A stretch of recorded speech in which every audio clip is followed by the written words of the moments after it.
I think what we've got to do is to recognize that a life as an entrepreneur is great, but life as an entrepreneur is not easy.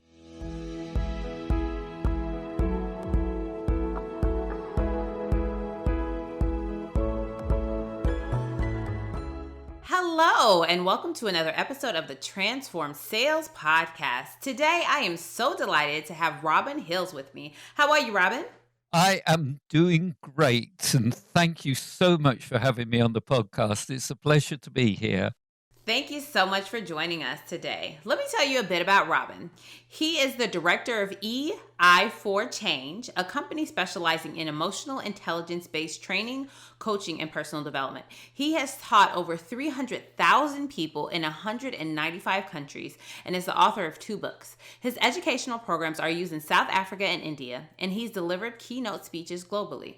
Robin has also developed the Images of Resilience coaching method and sits on the Northwest Committee of the Association of Business Psychology.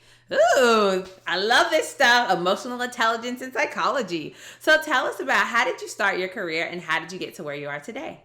I started my career in selling, in sales. I was a pharmaceutical representative for many years, and it was a job that I thoroughly enjoyed. And I worked in the London teaching hospitals for 10 years, selling to the consultants, the doctors there, the nursing staff there. And it was brilliant. It was a job that like I say, I thoroughly enjoyed it. And then I moved up to the northwest of England to take up a leadership and management position. We were all assigned to different therapeutic areas and different geographical areas. So I had a team of sales representatives locally around the northwest. And then I progressed into working back in the hospital arena. And then after a few years, that role was made redundant. So I went into a leadership and management role in clinical research, helping people to progress their careers within clinical research. And after a number of years, that role was made redundant. So I thought, I could actually make myself redundant here. So that was the opportunity for me to set up EI for Change. EI for Change is now in its 14th year and it's going from strength to strength. I love it. I love it. So, can you tell us? You mentioned becoming redundant, and I know what that means, but many of my listeners may not understand what becoming redundant means. What does that mean? Well, it didn't mean that I became redundant. It meant that my role became redundant. So, what it is that the organization looks at its requirements and its headcount, and it decided that it no longer had a role that suited my purposes and suited their purposes. So, the role was made redundant. And unfortunately, I lost my job and I left the company. But I don't like this word redundancy, because people then start to apply this word to themselves and they're not redundant. Mm. They are very much in a space where their role no longer exists, but they've still got a great set of skills and they can go out and utilize those skills. And the key really then is to find a role which suits them. Mm. Yes, here in the U.S., especially during the time of late 2022, early 2023, there's a lot of redundancy happening, and here we call that layoffs. So people, a lot of times people take it personally because they're like, the company no longer wants me, the company no longer needs me. But as you rephrase that so well, is the company has eliminated your role, right? And now we both own businesses, and we can understand how sometimes from a strategic standpoint, you don't need as many people to do one thing, or you're taking a different direction. And so you're like, we don't need this role. And a lot of times what happens is the leadership, they don't actually look at the people. They're like, what is the title? What is this person actually doing in the organization? Yes, and I think when we're looking at it from a strategic business position, it makes very, very good sense. And you're absolutely right. People go through the most amazing emotional turmoil. Now, I'm not going to judge that. People have to accept their own levels of resilience around these situations as they unfold.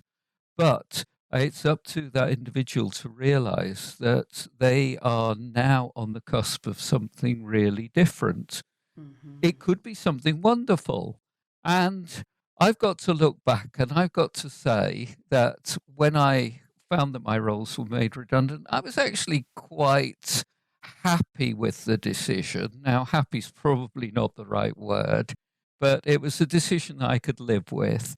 And I was optimistic and felt very positive about it. Okay, there were some days when that kind of waned a little bit, particularly when you get the regret letter that comes from a series of interviews that you kind of psyched yourself up for. Am I ever going to get another job? I'm now in my 40s, 50s, whatever it was. So, am I really very much on the scrap heap? And I think these are a lot of questions that people will go through and they need to find answers to when they are redundant, or their roles being made redundant, or as you say in the US, you've been laid off.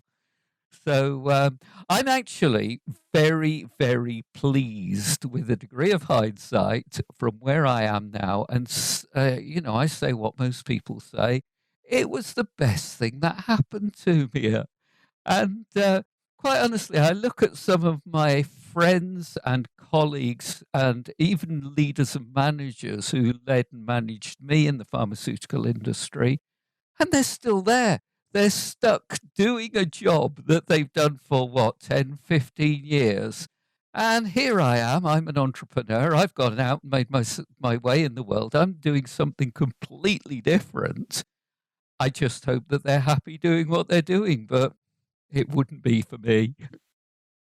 I completely agree. It's like that hindsight is 2020, and when you're going through something that's difficult, whether you have chosen to separate your employment or your company has chosen to end that employment with you, you internalize the pain because you're like, well, I wasn't doing something right, and so I didn't stack up, or they didn't want me, or whatever we tell, the lies we tell ourselves. That's what I like to say, the lies we tell ourselves. But on the other side of it, when we look back and we can see the people who are still in those positions, and we're like, wow, look what I've done. And my, I guess, story would be when I graduated from getting my bachelor's, I wanted to go get my PhD in chemistry, and I started in grad school. I had a full assistantship, everything was paid for, and I decided this was not for me. I need a little bit more human interaction, and I was like, I don't want to do this. And I look at my colleagues, my friends, and they're doing well, but they're still in that same mode. And I've done so many different things. I've been a chemist working in a lab. I've been in sales. I've been in sales leadership. And now I own my own business teaching salespeople. And I started my career as a chemist.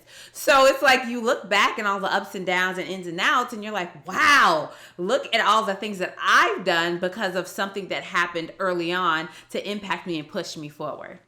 Yes, that's it. And we've just got to look at it as being something very, very fortuitous. Now, interestingly enough, I was shopping in one of the big shopping centres in Manchester and I met up with a colleague. I just happened to bump into her and we were talking, oh, what are you doing now? I hadn't seen her, what, in 5, might even be 10 years. And it was absolutely fascinating because I was really interested in hearing about her career and how it had developed. But when I started talking about my career, I could see her eyes glazing over because she just did not understand what I'd done and how I'd done it and what I was doing. It was just totally beyond her level of comprehension. It was absolutely fascinating. So, you just have to go where the opportunities take you, and you just have to convince the people that you're engaged with that you're doing the right thing, and you've got to firmly believe it yourself. That is the key. It starts with you. It's this inner voice, this inner self talk, the conversations that we have with ourselves, talking ourselves out of this or saying, I'm not good enough for that or that sounds too hard. It's you have to believe it inside that I can do this thing. There's a really, really hard thing. And even when I get down, get knocked down, I'm going to get right back up. I'm going to try it again. Maybe I'll try it a little bit differently this time, but I'm going to keep going. So tell us, you took your some of the challenges that you had within sales and you said, I'm just gonna start my own company. How did that whole transition happen? Well, I don't know is the honest answer. I don't think it was quite as simple as, oh, I'm going to start my own company. It was a case of, right, I need to put the legal, decent, ethical, honest pound, because we have pound sterling in the United Kingdom. I need to put that into my bank account. Where am I going to get that money from? How can I utilize my skills in order to get that money? And that basically was the question. Now, a lot of people will say, oh, I can utilize my skills and get a corporate organization to pay me regularly on a monthly basis a salary in order for me to exchange my time and exchange my skills for doing a job of work. Or I can go out there and I can look for opportunities to utilize my skills and experience and build up an amount of money that is appropriate for the skill set and the opportunities that I need to go out and sell to. So I think that's really how the business built up. And quite honestly, when I look back, it was hard. No, no, no, it wasn't hard. It was very hard. It was extremely difficult. Yeah. It was very, very difficult. Let's make no bones about it. It is probably the hardest thing that I ever did because I had to pay for my mortgage, keep a roof over my head, feed and clothe the family, keep them warm, keep them entertained. And that all costs money. And I needed to create wealth within my situation in order to provide for them. And there were some months that were incredibly good, and there were some months that weren't. And for the first few years, it was like picking up bits of chicken feed and hoping at the end of the month you had sufficient to fill a sack. So, Yes. yeah, I, I could look back with hindsight and say, yes, it was a great time, but it was an emotional roller coaster.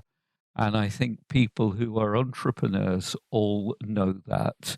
They will see the success, but what they haven't seen is all the hard work, the grind, the grit that is required to get you to that point. It's like an iceberg.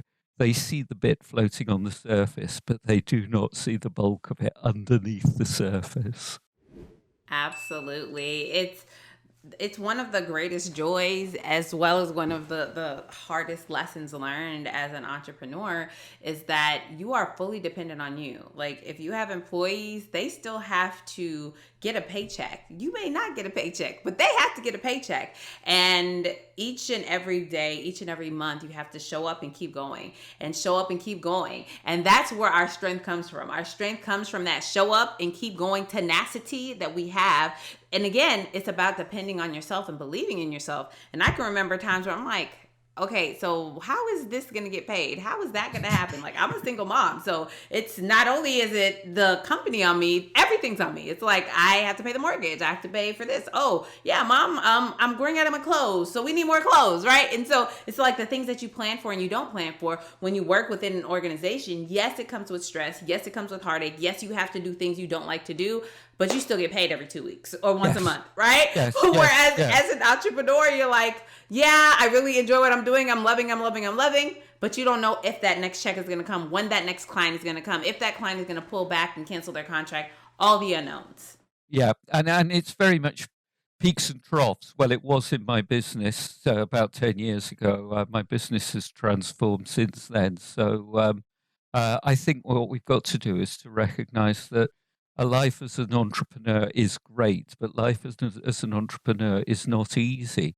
And the other thing that a lot of your listeners who are entrepreneurs will understand, but those who aren't probably won't, is the fact that I actually work more hours doing what I'm doing and thoroughly enjoying it than I would do if I was in a corporate environment, in a Yep. paid job. I often ask when I have new people like, "Oh, I want to start my own business. I want to do this. I want to do that." I ask them this one question and it takes them a long time to answer. What is the one thing that you enjoy doing that you can do for 100 hours a week and not get paid and still love it? They're like, Yeah. "What?" And if you think about what you want to do as an entrepreneur, and that way, those hard times become a little bit easier. So you said about 10 years ago your business really transformed. What was the light bulb? What was the switch? What happened to really change things? Well, actually, it was probably a little bit more recently than 10 years ago because I was sitting on a I was sitting there with my business, having progressed the business, having grown it, and it kind of got to the point where it was stuck. And when it was going through a period of a trough, not a peak, I was sitting there thinking, right, where's the next bit of business coming from? And I'd had a lot of clients who would promise me contracts, and then the contracts would just not happen for one reason or another. I had a client who had a heart attack, unfortunately, and it meant that their department changed their strategy. I had a client, I was flying back from Saudi Arabia and I was just about to get onto the aeroplane to fly back to London to do a training course over the next couple of weeks. And I got a phone call from the CEO at that particular moment in time saying, unfortunately, the training's been cancelled. So there were a lot of these things happening that were totally outside of my control. And so what I did is I took the opportunity of saying, look, I'm sitting here on a lot of good quality training material. I'm sitting here with a lot of skills. Let's transform them into a new way of delivering it. I don't need to do it live in the classroom. Let's put up an online course. Let's create a number of small videos, some workbooks. Let's put together some quizzes. And at the time, there were some platforms that had just started out that were looking for people to create courses. And of course, I was doing it completely free of charge when I wasn't working as a trainer or a coach or a facilitator. And a lot of people say, well, what are you wasting your time doing that for? You've got absolutely no guarantee of return whatsoever. And they were right. And my accountant had that conversation with me. And he was right. You know, he looks at the money's going in and the money's going out and what I'm doing with my time and asking these questions. So I persevered with it. And I was speaking to a lot of people at networking events about, oh, this is what I'm doing. And they would look at me and think, I don't quite understand what you're doing, Robin, but, you know, it all sounds very interesting. Off you go. Hope it works for you. And of course, it wasn't until the pandemic hit when suddenly people started to look at online training. Mm. So now I talk to people about online training. I don't have to explain what it is. So I was in a fortunate position whereby I'd been developing courses for 5 years prior to the pandemic. So as Mm. soon as the pandemic hit, poof, my business went up 600% overnight. Now, Wow. I've obviously had to ensure that that was maintained, and it has grown since, and I've managed to do that. But that's really why I can now sit back and look back and say, okay, it was very hard work, but I had to take some big risks and had to do some things that people didn't really quite agree with. Yes. You remind me of a podcast I was listening to recently. As a podcaster, I consume the art that I love to do, right? And so I was listening to one with Jeff Bezos, and Oh, he yeah. said that He said, "Hey, we've lost billions of dollars and we've made billions of dollars at Amazon." And he says, "What we do is, what we do that's better than our competitors is we don't think about the short game.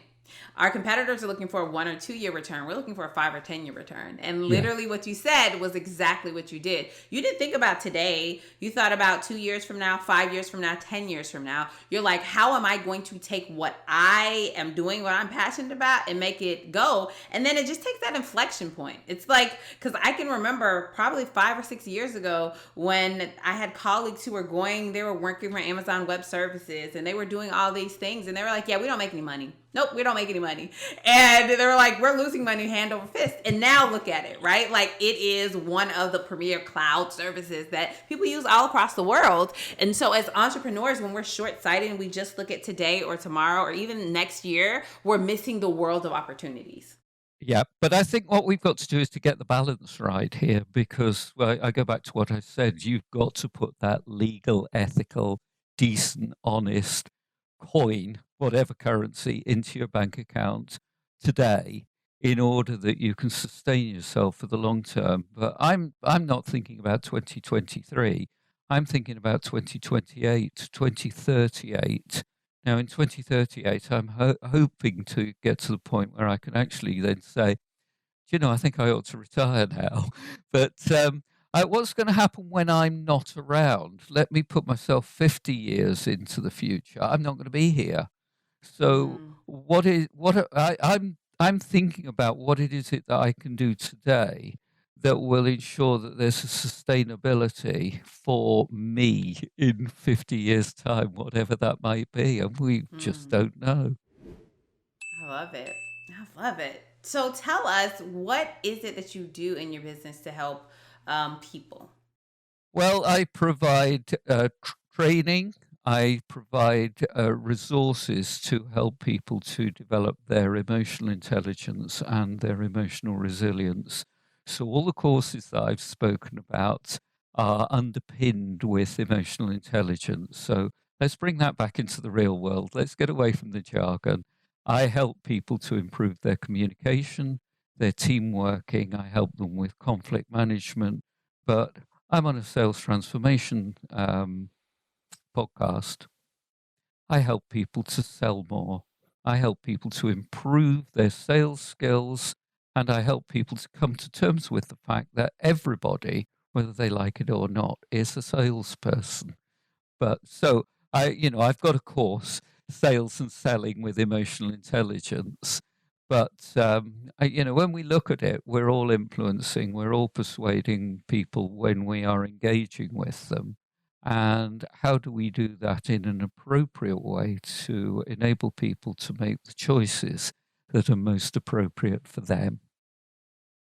So I'm curious a little bit more about the how that you're doing this. And obviously you're not going to give us your full dissertation, but you basically are saying that you're helping people to communicate better, deal with conflict, sell better. So you're basically like helping people be better humans. And Yeah. so help us, like, tell me a little bit more about the how, the mechanics behind how emotional intelligence training actually works. Well, look, let's strip it right back to the basics. What is emotional intelligence? Emotional intelligence is the way in which you combine your thinking with your feelings in order to make good quality decisions and build up authentic relationships. Now, I didn't know the definition of emotional intelligence. I didn't even know that emotional intelligence existed. The world didn't know that emotional intelligence existed when I was a pharmaceutical salesperson. So, when you look at that definition, combining your thinking with your feelings in order to make good quality decisions and build up authentic relationships, that's selling. That's what I was doing in the hospital environment. That's what I was doing in the GP practice. That's what I was doing in the clinics. Uh, you are the expert, Doctor So and so. Let me help you to make better decisions with regards to managing and treating your patients' conditions and build up better relationships with them. Now, if they had the emotional intelligence to hear that, to understand it, and to engage, we could have a good conversation. But as we know, a lot of people are not that emotionally intelligent, and they don't see salespeople as offering them anything of any value or any benefit. And we've got an uphill struggle to try and convince them one way or the other. So, again, you've got to use your emotional intelligence. There are times when um, clients have been incredibly rude and very arrogant and very abusive. And I've got to admit, there are some times when I've walked away from that situation, not having risen to the provocation, I hasten to add. I've walked away from that situation, and for some reason, it hasn't affected me. So I could go on to the next call and I could work with the next call as if nothing had happened.